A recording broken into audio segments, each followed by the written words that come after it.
Kwa hivyo huyu akamdaganyilia brother yake waende kule shambani,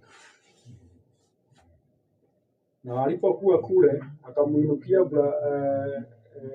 nduguye akamuua. Na hapo ndipo kifo cha kwanza kilionekana, kifo cha kimwili, sababu mtu ana mwili huu ambao unakula ugali na pia na mwili wa kiroho ambao unakula sasa neno la Mungu, kama vile tusomavyo 1 Corinthians 15. Tuone hiyo mili ya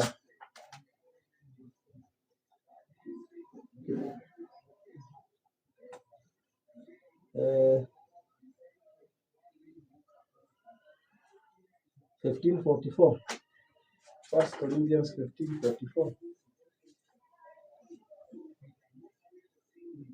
Ili tuweze kuona hupandwa mwili wa asili, hufufuliwa mwili wa roho. Ikiwa uko mwili wa asili na wa roho pia uko. Ndivyo ilivyoandikwa, mtu wa kwanza Adamu akawa nafsi iliyo hai, Adamu wa mwisho ni roho yenye kuhuisha.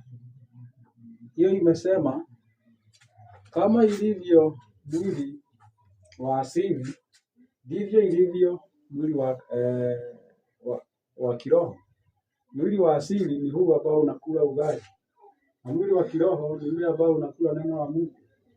Tumeona shetani alianza kuangamiza mwili wa kiroho, ndio mwili wa asili alianzia kumuua Abel. Kwa hivyo huyu ndiye alikuwa wa kwanza kufa katika dunia iumbwa na Mungu, ndiye alikuwa wa kwanza kuuawa. Kwa hivyo hicho ndicho kifo cha kwanza kilivyopatikana hapa duniani. Turudi pale Genesis tumalizie. Genesis 4 mstari wake ni wa 9 na 10 na 11.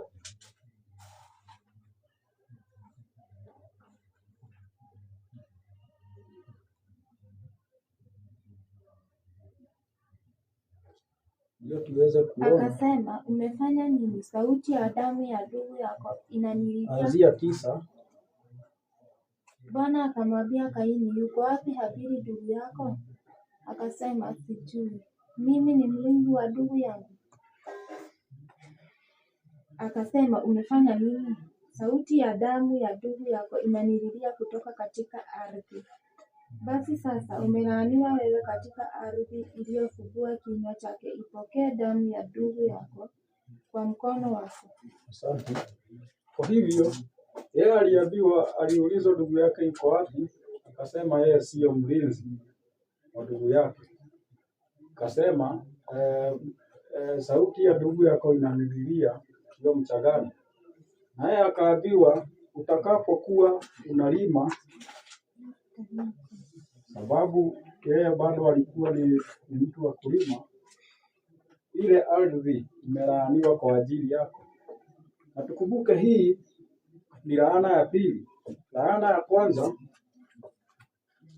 tunaipata pale Genesis 3. Hii ni ya pili. Ya kwanza ni 3 mstari wa 10 na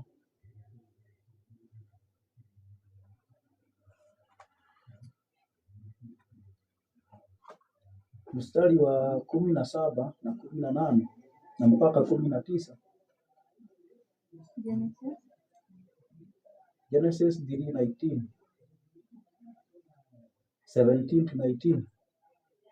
Akamwambia Adamu, kwa kuwa umesikiliza sauti ya mke wako, ukala matunda ya mti ambao nilikuagiza nikisema usiale, ardhi imelaaniwa kwa ajili yako, kwa uchungu utakula mazao yake siku zote za maisha yako. Asante. Kwa hivyo hii ni laana ya kwanza ya hii ardhi. Hiyo ni laana ya kwanza. Sababu gani? Wamekufa kiroho.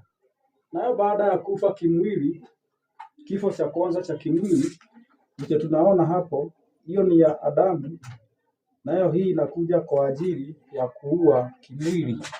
Hiyo ni kwa ajili ya kufa kiroho.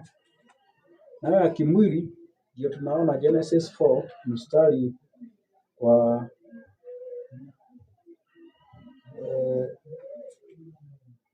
11 na 12. Genesis 4:11 and 12.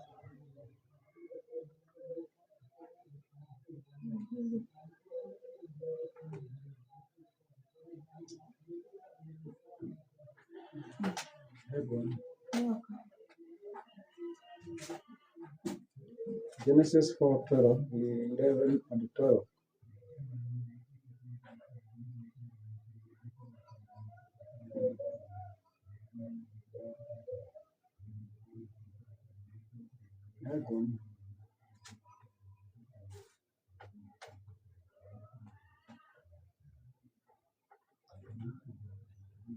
Genesis 4:11 to 12.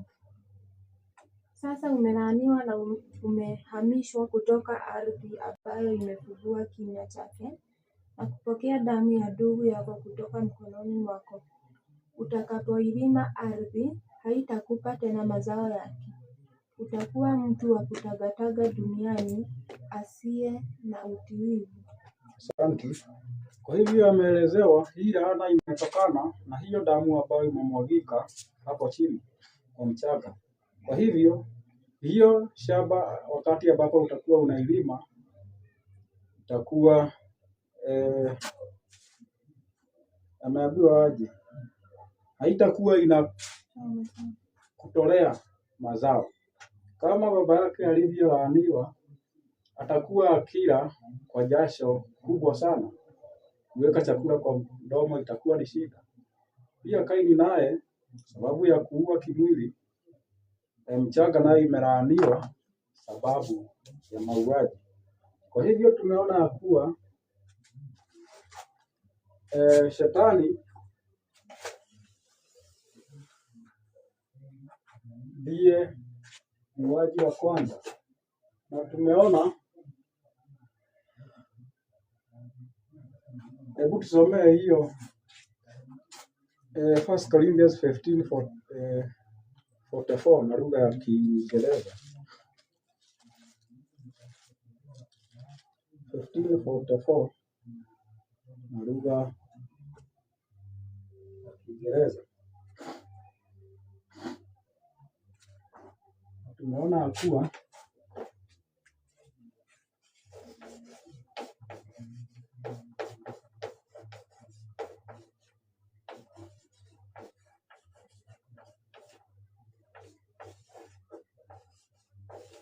umefika. Soma. It is sown a natural body, it is raised a spiritual body.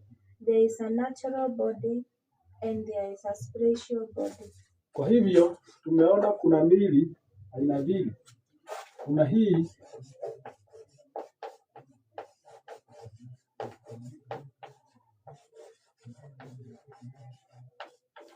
kuna natural body na kuna spiritual body. Tumeona shetani alianzia kuua spiritual body ule mbinguni, na pia alipokuja duniani sasa akaua natural. Hii ni ile ya mchanga, na lazima ikule chakula cha kutoka kwa mchanga. Kwa hivyo tuna aina mbili za miili, na shetani target yake ilifikia wakati ambapo alipoweza kuua Abel akiwa na mwili wa asili. Hivyo tukiwa tumesoma hiyo machache,